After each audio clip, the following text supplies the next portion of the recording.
I'm here at the North Korean border, just a short distance from labor camps where more than 70,000 people are being held simply because they are Christians. The stories of persecution I've heard here are absolutely incredible. Entire families are sent to prison for crimes such as owning a Bible or telling someone about Jesus. They are beaten with electric stun rods and forced to work 12 hours a day of hard labor with little food, water, or rest. But despite the risk of such horrifying conditions, the North Korean church continues to grow. The people of North Korea are choosing hope over fear. They know God's word is the only thing powerful enough to break through the darkness of the most oppressive regime on earth. That's why they're constantly begging for more Bibles. And we're struggling just to keep up with the demand.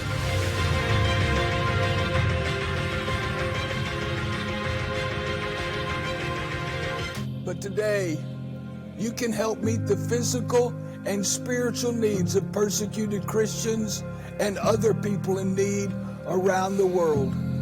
Your persecuted brothers and sisters need you. People lacking the most basic daily essentials need you. So will you help those in need today and give them hope for tomorrow?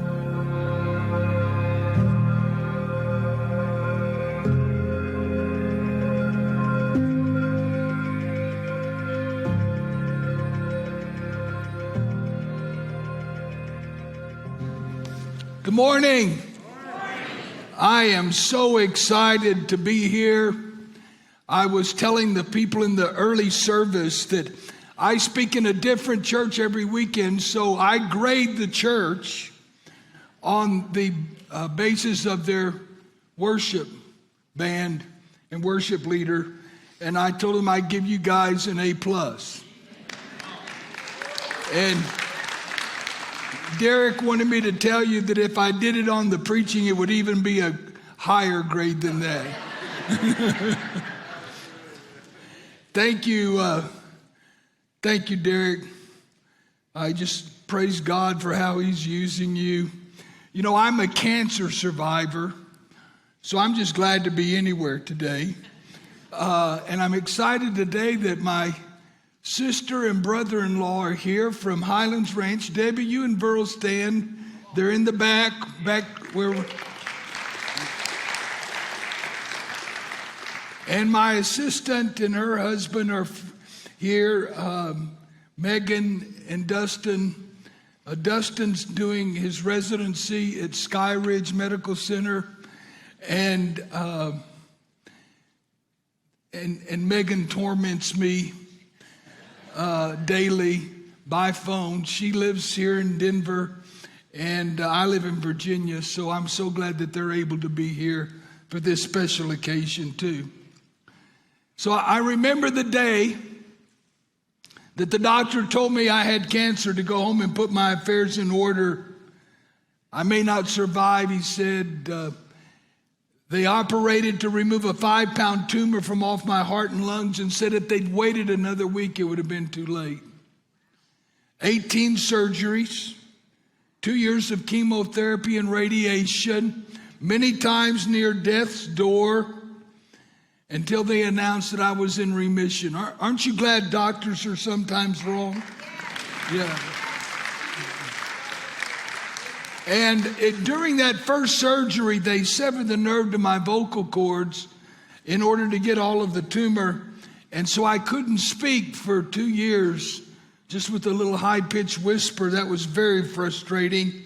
And so after that, they injected Teflon into my vocal cords so that I could speak today. And one of the benefits, ladies, of the Teflon is, you know, nothing sticks on the way down. And you can tell I'm in robust health. I ran into a friend of mine, Derek, that hadn't seen me in a while. He said, you've put on some weight since the last time I saw you. I said, well, the last time you saw me, I was nearly dead. I said, I'd rather be fat than dead. Write that one down in your notes. That's it. That's the best one you're going to get all day. So take a moment right now and put that quote in your notes. I was the vice president of Liberty University, the first graduate of Liberty, not because of any academic distinction. There were only 8 in the graduating class. No one's name began with an A. What do you figure? I'm the first graduate of Liberty. And 33 years ago, I left Liberty to start World Help. And in the past 33 years, we've seen God help us distribute 10 million Bibles worldwide. 97,000 house churches have been planted. $274 million in aid has been distributed. And we measure success at World Help not by dollars and cents, but by lives impacted. More than 20 million people have been impacted in those 33 years. And we just say thank you to God. Now I got to explain why I'm here. I called and invited myself, but I made Derek an offer he couldn't refuse. I said, I'll pay my own travel. I'll pay my own lodging, my own rental car. You don't have to give me an honorarium. Please let me come. And I made him an offer he couldn't refuse. So thank you, Derek. But seriously, several years ago, I met with leaders of the persecuted church. And they begged me, Vernon, please tell our story. Everywhere you go, please tell our story. So during COVID, I took time to get out all of the stories. These are not stories that I've heard about. These are men and women and young people that I've met. And I know their story, and I've seen their story, and I've helped them in their time of need. And so I want you to know I'm here today on their behalf. And I wanted to make this book available to help with the proceeds, to help with the persecuted church. They have nothing. They need Bibles. They need everything. And many of them are dying for their faith. And so I decided to publish this book. I received not a dime of honorarium, and that all the proceeds are going to go to the persecuted church and people in need around the world. And so today, I'm not above begging, because it's not for me. It's not even for World Help. It's for our brothers and sisters who are suffering. So here's the deal. You take the book for free and leave whatever amount God tells you to for the persecuted church. My son said, Dad, don't charge people for your book. Nobody's going to pay you money to buy your book. And I said, son, that's not very nice. He said, no, trust me, Dad. He said, I saw a copy of one of your older books on the internet for $0.25. He said, Dad, it was autographed. He said, do you know how embarrassing that is? He's not too proud of his last name, I guess. And so I said, okay, I'm going to put it out there, Lord, and you do with it what you want to. And for the last year and a half, I've been going 3 to 4 weeks every month, telling their story and making these books available to help the persecuted church. So the first Sunday I did this was in San Diego, and I was scared to death. I said, what have I done? What if nobody wants to help? What if all that they do just to give a few dollars? What am I going to do? And I was sitting at a table to sign books which I'll be willing to do this morning if you don't leave any quarters back there. Some guy came back there after the first service and handed me a $20 bill and said, "That's 80 quarters." He came close to getting slapped. But so after the service, I'm signing the books, and the first person walks up, and he dropped a folded check in a basket. I gave him a book and thanked him. And he turned and walked away, and the check unfolded, and I couldn't help but see it was a check for $1,000.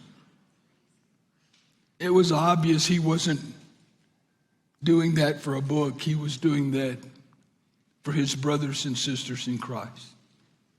And I've got to say up front, no matter what happens today, thank you. On behalf of your brothers and sisters in Christ, thank you for what you're going to do today. I want to read you one page out of the book. I promise, one page. My son also said, "Dad, if you really want to make money, give them their choice. That they can go back there and leave a big gift, or you'll read the book to them." He's not right. I need to get him into therapy.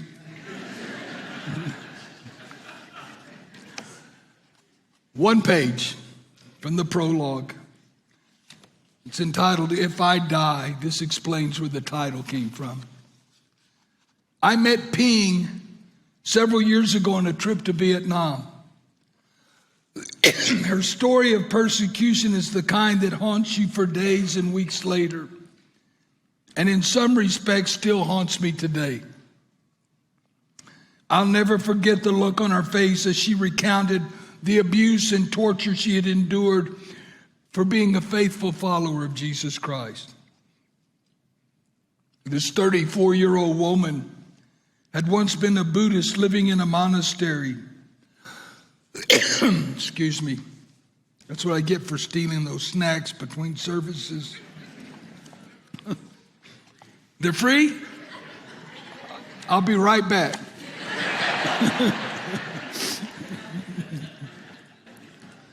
This 34-year-old woman had once been a Buddhist living in a monastery. She had been sick for many years. When Ping accepted Christ, she was immediately healed from her disease. She is now an evangelist and a church planter. When I met her, she had started 6 churches, and 47 new churches were being developed. This young woman had been arrested 6 times by the secret police. She suffered continuous persecution. She was beaten numerous times, detained for weeks at a time, fined the equivalent of $250, which was 6 months' salary. The police beat her on the head every day for 2 weeks until she almost died. When she survived, they decided to tie her hands together and throw her overboard from the boat in the river. But once again, she miraculously survived. The police then forced her to march up and down a mountainside for days. She said when she could no longer stand the beatings, she would pray and ask God for strength. One day, the police publicly humiliated her by tearing off her shirt and parading her through the streets. She stood in that public gathering, half naked, with her hands tied behind her back, and said, "I live for Jesus Christ. If I die, I die for Jesus Christ." The men and women of the persecuted church echo that every day. If I die, I die for Jesus Christ. In Hebrews chapter 13 and verse 3, the author of the book of Hebrews says, "Remember those in prison as if you were there yourself. Remember also those being mistreated as if you felt pain in their own bodies. We're asked to remember them this morning, and that's exactly what we're going to do. Dietrich Bonhoeffer, a German Lutheran pastor, wrote these words in 1937. He said, when Christ calls a man, he bids him come and die. How could he have known that he himself would be hanged in a Nazi concentration camp? His only crime was he was a Christian. As soon as the persecution in Ukraine started, we sent 17 containers in the first 2 weeks, hundreds of thousands of dollars, nearly $1 million or more of food and clothing and medicine to those men and women and children that were fleeing for their lives. We helped them get out of the country. We helped them get reunited with their families. We set up distribution centers. And as I was crossing the border from Romania into Ukraine, I asked my driver, I said, wow, look at that container full of aid. I said, who sent that? And he looked at me and goes, you did. And he said, and you sent 16 more just like it. Thank you for what you're doing to keep our people alive. We had a day off. And I went to Auschwitz concentration camp, where 1 million Jews were gassed and cremated because of their faith. And I got to the crematory, which was a small room of about 40 by 40. It wasn't big at all, low ceiling. There were 2 brick ovens at one end. And I noticed a sign on the wall that said, never again. And I said, dear God, it's happening again. The persecution of Christians around the world is more severe today than it's ever been. A lot of Christians, you'd be surprised, in our country feel like that persecution was something that happened in Bible times that doesn't happen today. Because of communism mainly, the 20th century saw more martyrs than the previous 19 centuries combined. In Sudan, Christians are enslaved. In Iran, they're assassinated. In China, they're beaten to death. In more than 60 countries worldwide, Christians are harassed, abused, tortured, and even executed specifically because of their faith. It's estimated that every 5 minutes a Christian is killed for their faith. Of course, there's no way we can know the exact number, but I believe this statistic to be very close to the truth. And if that's true, that means an average of 105,000 believers are killed each year simply for being a Christian.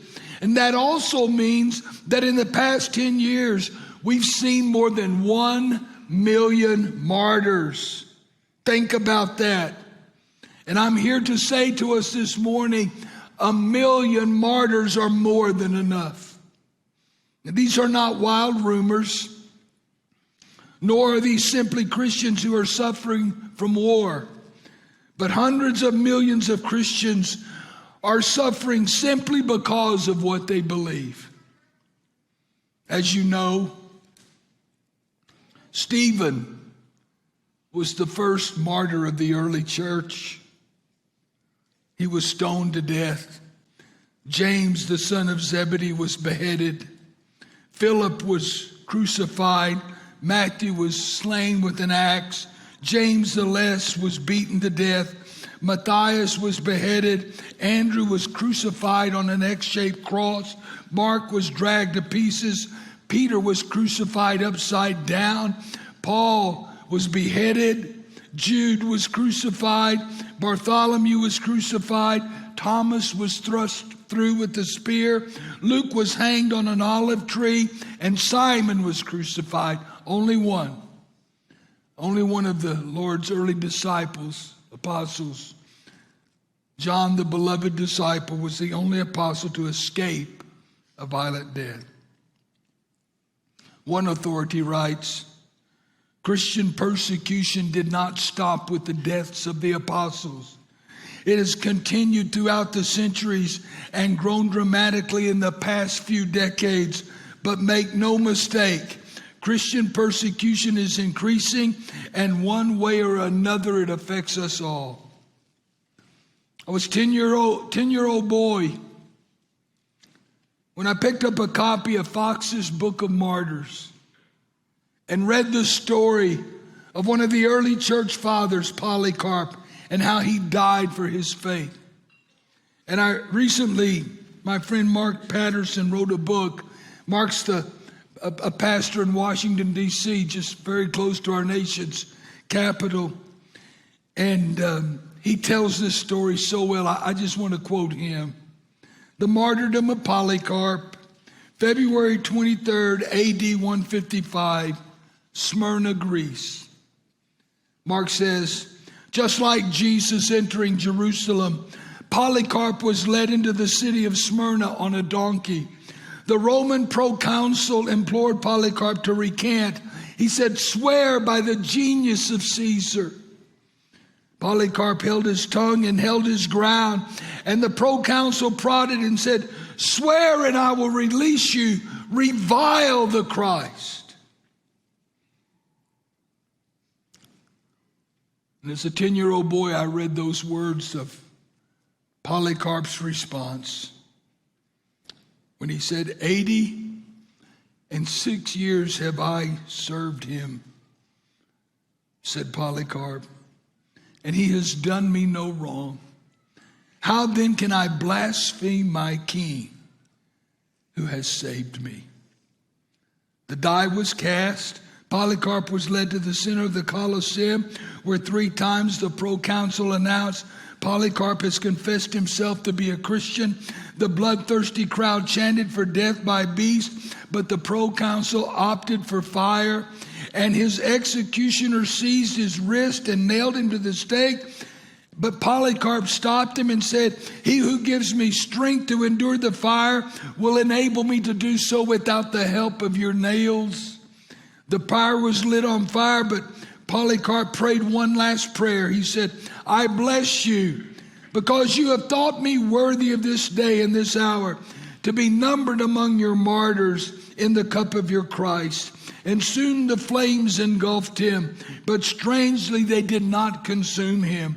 And like Shadrach, Meshach, and Abednego before him, Polycarp was fireproof. And instead of the stench of burning flesh, the scent of frankincense wafted throughout the Colosseum. Using a spear, the executioner stabbed Polycarp through the flames. Polycarp bled out, but not before the 12th martyr of Smyrna had lived out John's exhortation, be faithful even to the point of death. Polycarp died fearlessly and faithfully, and the way he died forever changed the way those eyewitnesses lived. You know, it seems like every day we hear another news story of a church that is attacked, a missionary is held hostage, or a Christian who has been murdered for their faith. But why is it that so many Christians here in America seem just not to care? One leader working with the persecuted church gives 2 reasons for Christians' relative lack of interest in the plight of suffering sisters and brothers worldwide. Number 1, he said, American Christians, for the most part, are not interested in anything that happens outside of the boundaries of the United States, and in many cases outside the boundaries of their own community. You would not believe the criticism I have received from evangelical Christians because we are helping Ukrainians in their time of greatest need. God help us. And I can't tell you how many times I've heard, well, we got problems in our own country. God help us.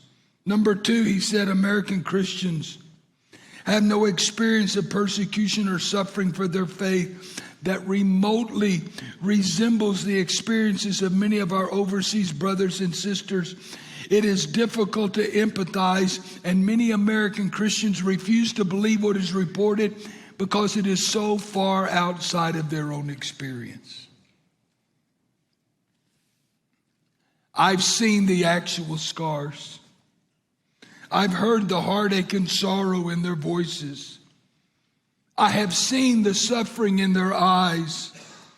It's an unforgettable picture that is etched on my heart and in my mind forever. And I hope and pray that God never, ever allows me to forget.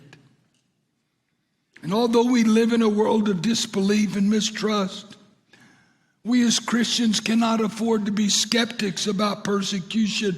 Persecution is real, and it's happening all around us.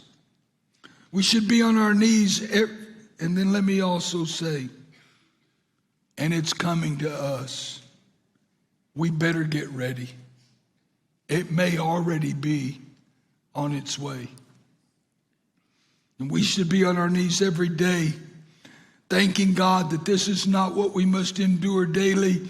We should thank God that we don't have to watch our wives or husbands or children suffer immense pain and anguish and possibly even death just for their faith. Someone suggested that when trying to make sense of persecution and martyrdom, 4 key reasons are usually given. Take out your notes and I'll give you those 4 reasons for the fill in the blank. The first one is persecution purifies the church. There are no nominal believers in the persecuted church. There are no backslidden Christians in the persecuted church. There are no Sunday morning only attendees in the persecuted church. There are no casual Christians in the persecuted church. Their faith cost them everything. Number 2, persecution unifies the church. There are no disputes over minor doctrinal issues in the persecuted church. There are no struggles for power in the persecuted church. They don't argue over doctrinal issues. They don't argue over which translation of the Bible they should use. Most of them have never even held a Bible, let alone own one.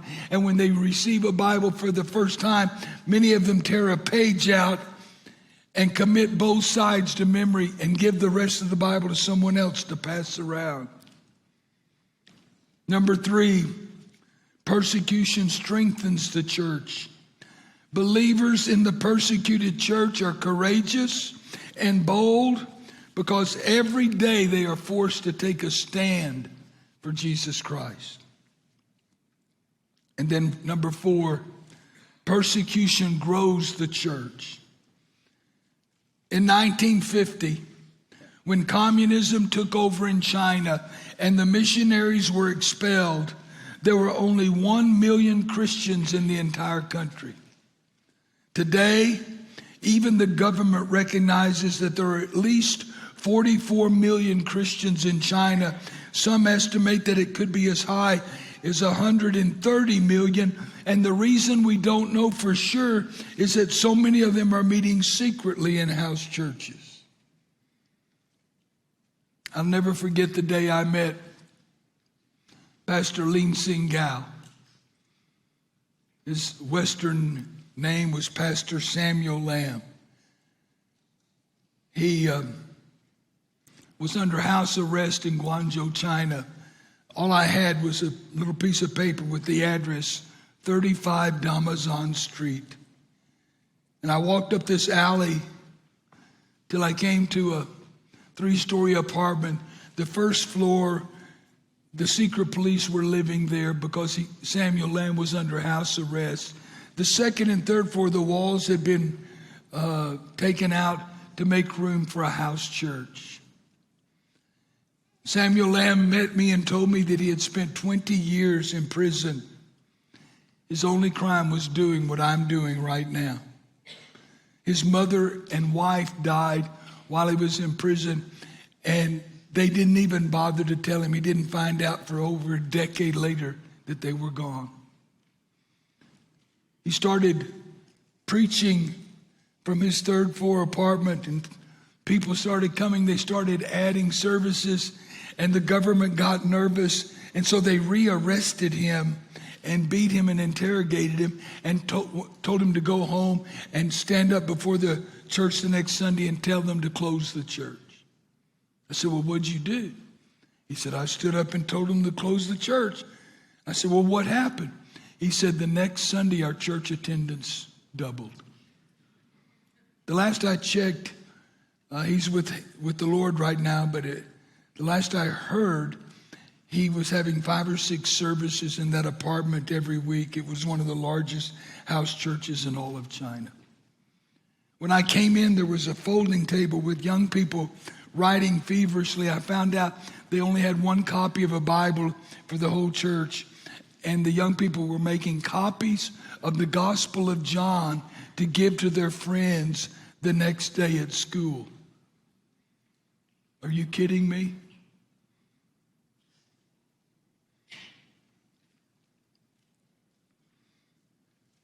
Samuel Lamb said to me, Vernon, please don't pray for the persecution to stop. Wow. He said, the more persecution, the more God blesses. Consider North Korea. You saw in the video. I'll never forget my first day there. As we drove over the Tumen River, our guide told us how North Koreans come to the riverbank and wait until evening to attempt the risky swim to mainland China. The border guards have orders to shoot on sight anyone attempting to cross the border illegally. They are subject to execution. Our guide then added, almost as an afterthought, he said, the Tumen River has probably witnessed more deaths than any other river in the world. Nowhere is persecution of believers more severe than North Korea. I'm not even able to share with you many of the atrocities committed against these believers, especially the stories of how hundreds of Christ followers are executed every year. In one instance alone, when a group of church leaders would not reject Christ, the police directed that a bulldozer be driven over them, crushing them to death. The government is rounding up entire families, up to 3 generations, and throwing them into labor camps. A believer can be sentenced for up to 15 years in a labor camp just for owning a Bible, singing a hymn, or praying, all the things you've done already this morning. And it's estimated that more than 25% of the believers in North Korea are currently suffering in prison camps. But since most of the Christians in there die within the first 3 years, in reality, it's a death sentence. So many of the Christians, up to 1/3 of the Christian population, who go into these labor camps will never come out. They're starved, beaten, tortured, physically, psychologically, forced to work long-hour days, mutilation, abuse. Can you imagine? Another man had been distributing Bibles throughout North Korea for years. When officers finally discovered what he was doing, they decided to make an example of him. So they beat him brutally over and over again until he died. For 20 consecutive years, North Korea has been ranked the most oppressive place in the world for Christians. And though exact numbers are difficult to confirm, it's estimated that there are more than 300,000 Christians in North Korea, and that means 70,000 are believed to be held in these prison camps.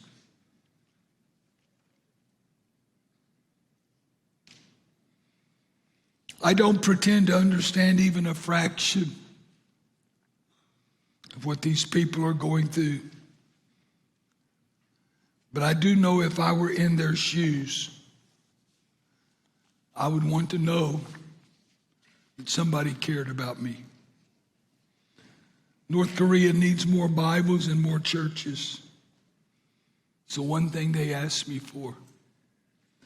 And I believe God is going to be challenging you today to help respond to those believers around the world. You see, it's long past time for feeling shocked or even feeling sorry for Christians. It's time to act. And Christians all across the world must come to the aid of those who are suffering persecution because of their religious beliefs. My late friend Luis Palau said it this way: how many more Christians will have to suffer and die before we realize that it is our job to stop these atrocities?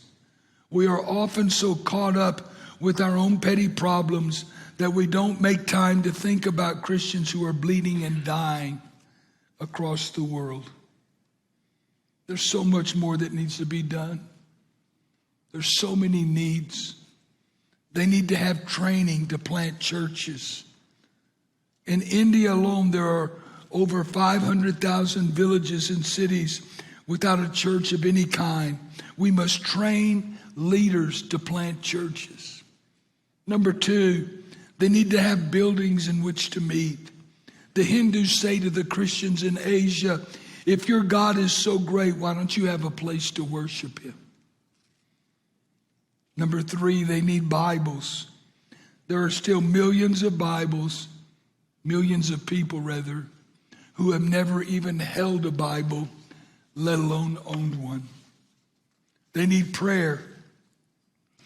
Nothing of eternal significance is ever accomplished apart from prayer. We must be mobilized to pray for the persecuted church.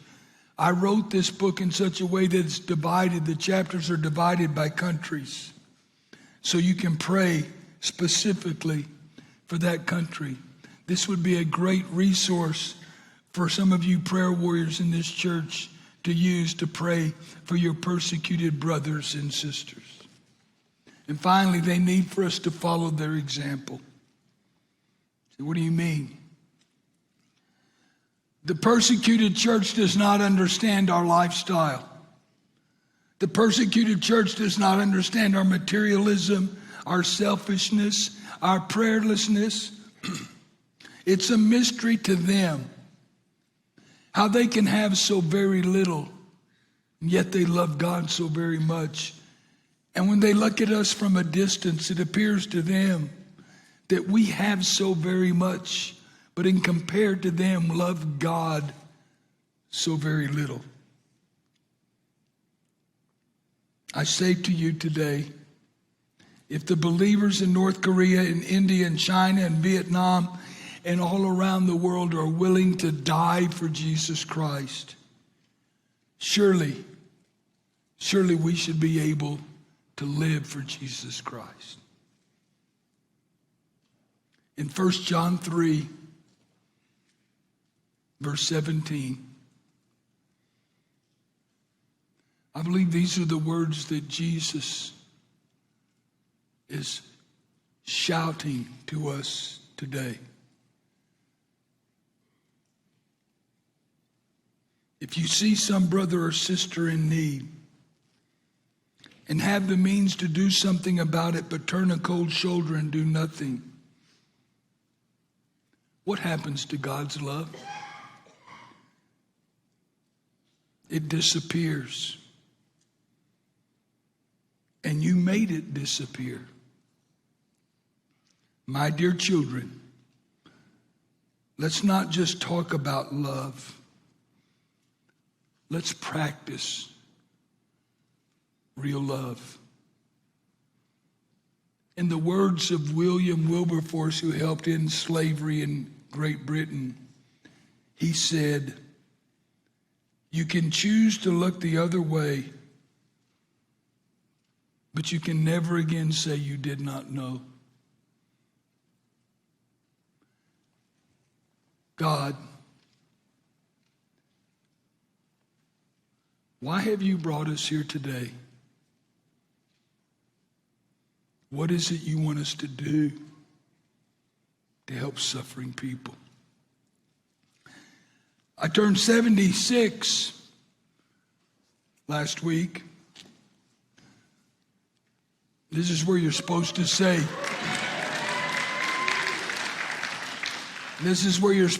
you don't look a day over 50. I thought I was going to heaven yesterday. I played golf at a golf course. It was 8,000 feet elevation. I thought I was going to meet Jesus. I was hallucinating and saw the apostles.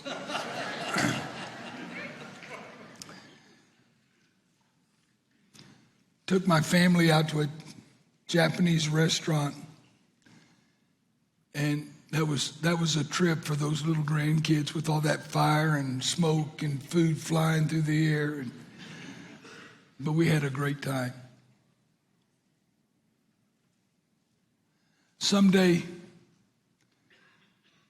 those smaller grandchildren are going to ask me, Poppy, what did you do to help the Christians in the Ukraine? Poppy, what did you do to help the Christians in Vietnam, China, North Korea? I want to be able to look at my grandchildren and say, I gave them hope. This morning, you can give hope. And I pray that you'll be generous. I pray that you would give as if it were your family that was going through that, because guess what? It is the family of God. And so Applewood, thank you. Derek, thank you for your faithfulness here. God is using you in an incredible way. Keep it up. Keep it up. Let's do something right now that'll make an eternal difference. And for that, I thank you from the bottom of my heart. God bless you. Thank you.